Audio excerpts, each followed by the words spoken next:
Fahimuna bagian 9, pembahasan tentang Sallallahu Alaihi Muhammad. Beberapa waktu yang lalu, ketika saya diminta ijazah oleh seseorang tentang membaca Sallallahu Alaihi Muhammad, begitu saya beri ijazah, orang tadi rupanya anti membaca sholawat tanpa Sayyidina. Kemudian orang tersebut bertanya, bolehkah saya baca Sallallahu ala Sayyidina Muhammad? Nah, kejadian ini membuat saya tersadar bahwa pemahaman tentang Sallallahu ala Muhammad memang belum terlalu dipahami oleh orang-orang yang ahli sholawat. Sebetulnya beginilah, jelas siapapun akan merasa enggan untuk mengucapkan nama Nabi Muhammad SAW tanpa Sayyidina. Selagi orang hatinya ada ta'zim, penghormatan kepada beliau, pastilah nggak enak lah. Ya kayak kita memanggil nama orang tua kita, bahasa Jawanya jambal, dengan namanya saja tanpa bapak atau tanpa gelar penghormatan atau bagaimana lah ta'zimnya seorang anak kepada ayah. Cuma begini, kalau sudah wirid itu urusannya beda. Wirid itu urusannya ikut apa kata guru. Contoh,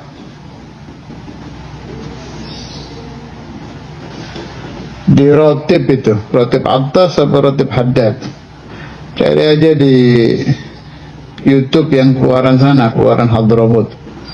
Itu baca salawatnya gini, Allahumma salli ala Muhammad, Allahumma salli alaihi wasallim, tanpa Sayyidina. Padahal Hadramut terkenal dengan ahli Sayyidina di dalam menyebut nama Nabi. Beda dengan Saudi kan. Tapi tetap di ratib saya dengarkan, Allahumma salli ala Muhammad, Allahumma salli alaihi wasallam. Atau di Maulid Habsyi, contoh yang paling bagus, Maulidul Habsyi, Ya Rabbi salli ala Muhammad, bukan Ya Rabbi salli ala Sayyidina Muhammad. Apakah kita akan mengatakan bahwa haula as-salihun, orang-orang saleh yang mengamalkan maulid, tidak hormat kepada Nabi? Ya tidak. Ini urusan ikut apa kata guru, baru sudah wirid itu.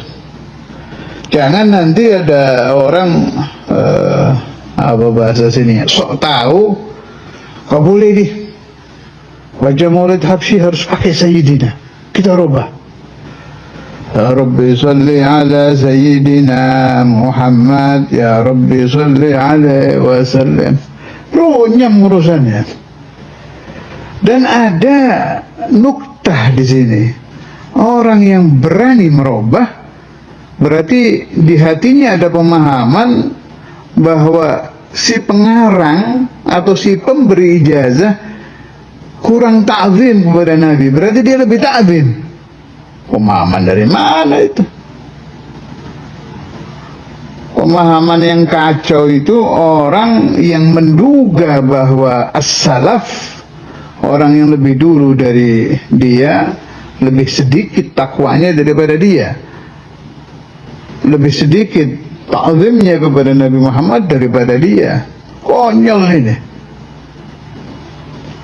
Seperti cerita Al-Imam Al-Qutb Al-Habib Ahmad bin Hasan Al-Attas semasa remaja, atau mungkin lebih tepat semasa beliau masih kecil saat diperintahkan oleh gurunya, kalau saya tidak salah ingat, Al-Habib Imam Al-Qutb Shalih bin Abdullah Al-Attas, untuk menghafal Bidayatul Hidayah. Di tengah-tengah Habib Ahmad bin Hasan akan menghafal atau sedang menghafal Bidayatul Hidayah, teman-temannya tidak setuju. Teman atau sama-sama santri yang lebih senior gitulah taruh, menyuruh beliau menghafalkan Zubad, karena Zubad lebih manfaat dalam urusan fikihnya begini-begini. Apa yang ada di pikiran Habib Ahmad bin Hasan Attas? Beliau sakit hati dengan kejadian ini. Apa yang ada di pikiran beliau? Kok bisa itu anak-anak merasa lebih mengerti daripada guru kita semua, Al-Habib Imam Al-Qutb Shalih bin Abdullah Al-Attas. Ini yang dijaga ini. Jangan sampai di hati ada merasa lebih top, merasa lebih benar, merasa lebih hebat daripada guru-guru kita, daripada pendahulu-pendahulu kita. Karena itu, pemahaman saya, mafahimuna tentang urusan ini sangat tidak boleh merubah-rubah itu. Meskipun saya tanda kutip tidak melarang orang yang mau pakai saya ini, silahkan saja, tapi bukan cara saya ini. Kok bisa saya mau baca terserah ente deh. Sallallahu alaihi wasallam boleh memang ta'zim Nabi itu kalimatnya, tapi ini bukan tariqah saya. Kalau tariqah saya disuruh baca sallallahu alaihi Muhammad, ya baca sallallahu alaihi Muhammad. Jadi begini pemahaman saya itu, kalau guru mengijazai sallallahu alaihi Muhammad, ya baca sallallahu alaihi Muhammad. Beliau-beliau itu juga tidak ngawur. Pertama, rauman bil ikhtisar, kan memang ada sholawat yang harus ringkas. Sekarang ada orang ingin mengamalkan sholawat 1 juta selama 100 hari atau 100.000 selama sekian hari. Ya paling enak sallallahu alaihi Muhammad. Diganti sholawat Fatihah berat. Lagian saya temukan di salah satu kitab Imam Nabhani, sudah lama saya baca ini, apa di Sa'adatud Darain atau Afdhalus Sholawat, ada kan dalilnya itu. Sayyidina Al-Khadir atau siapa itu yang melihat Rasulullah SAW khatiban 'alal mimbar yaqul, Rasulullah bersabda, kata-kata Nabi pakai gitu, man qara'a sallallahu ala Muhammad, bukan man qara'a sallallahu ala Sayyidina Muhammad. Siapa yang membaca sallallahu ala Muhammad 1 kali, Allah Ta'ala akan membuka baginya 70 pintu rahmah. Makanya disebut sholawat rahmah itu. Nah, berarti ada dalilnya gitu. Bukan ngawur bikin-bikin gitu, enggak ada rujukannya. Dibantah. Apa bedanya dengan sholawat Ibrahimiyah? Di nas hadisnya kan nggak pakai Sayyidina, tapi kita tetap pakai Sayyidina. Saya jawab, karena guru kita nyuruhnya begitu, selesai. Andai masyayikhuna memerintahkan kita Ibrahimiyah tanpa Sayyidina, bukan karena tidak takdim ya, kita ahli Sayyidina, ya kita ikut. Tapi di dalam Ibrahimiyah kita diberi contoh pakai Sayyidina, selesai. Masyayikhuna afham minna. Itu yang sering diucapkan oleh Syekhuna Abu Yahya Bandung.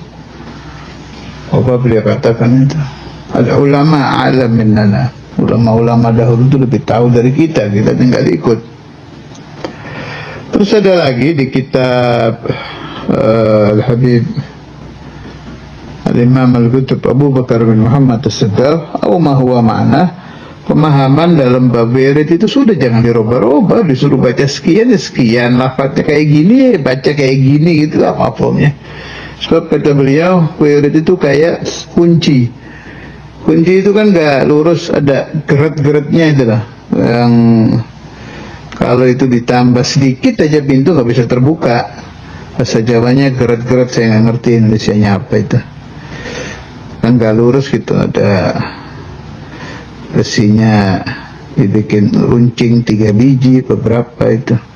Itu ditambah sedikit aja gak akan terbuka pintunya. Hakadzal aurat, hakadzal ijazah. Begitu kita sok tahu kemudian merubah-rubah, ya kita tidak akan mendapatkan yang disebut ijabah. Saya lebih suka baca sholawat yang pakai Sayyidina. Gak bisa hati saya suruh baca sallallahu alaihi Muhammad, merasa kurang ajar. Ya silakan, pilih sholawat dari masyayikh hukum yang pakai Sayyidina. Lagian kalau menurut saya ya, kalau orang sudah mahabbah, sudah cinta kepada al-mahbub, seseorang yang dia cintai, hilang itu gelar-gelar itu. Tertujunya ke nama. Jadi lihat di Quran Muhammadur Rasulullah, baru lihat Muhammadnya saja sudah hatinya udah kesedot, nggak ingat apa-apa udah. Kalau sudah ahlul mahabbah. Nah, saya mengerti yang Anda maksud. Ini bukan bab mahabbah, bab adab, bab sopan santun. Sudah saya katakan tadi. Apakah Anda menduga bahwa ahli sallallahu alaihi Muhammad, orang-orang yang sul adab kepada Rasulullah? Berapa banyak orang yang bermimpi Nabi Muhammad karena mengamalkan sallallahu alaihi Muhammad? Berapa banyak orang yang bertemu ya Allah dengan Nabi Muhammad karena mengamalkan sallallahu alaihi Muhammad? Berapa banyak orang yang bertemu dengan Sayyidina Al-Khadir karena mengamalkan sallallahu alaihi Muhammad?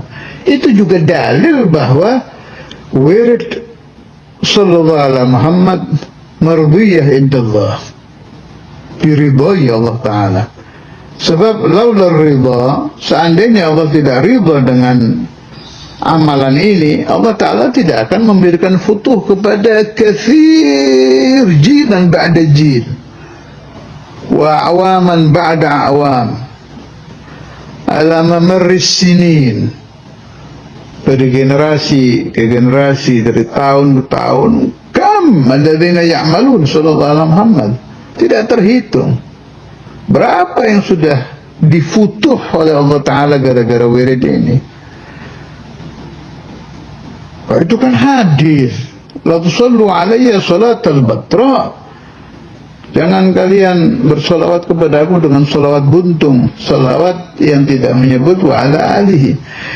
Ya akhi, tolong buka yang lebar pemahaman Anda, buka luas-luas mafahimuka.